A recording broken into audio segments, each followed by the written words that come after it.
कमलायतलोचन लोकपते विजयी भव वेङ्कटशैलपते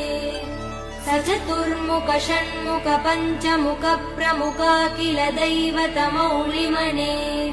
शरणागत वत्सल सारनिधे परिपालय मां वृषशैलपते अतिवेलतया तव दुर्विषहै अनुवेल कृदैरपराध सदैः हरितं त्वरितं वृषशैलपते परया कृपया परिपाहि हरे अधिवेङ्कटशैलमुदारमते जनताभिमतादिकदानरतात् परदेवदया गदितान्निगमै कमलादयितान् परं कलये कलवेणुरवा वसगोपवधू शतकोटिवृतात् स्मरकोटिसमात् प्रतिवल्लविकाभिमदात् सुखदात् वसुदेव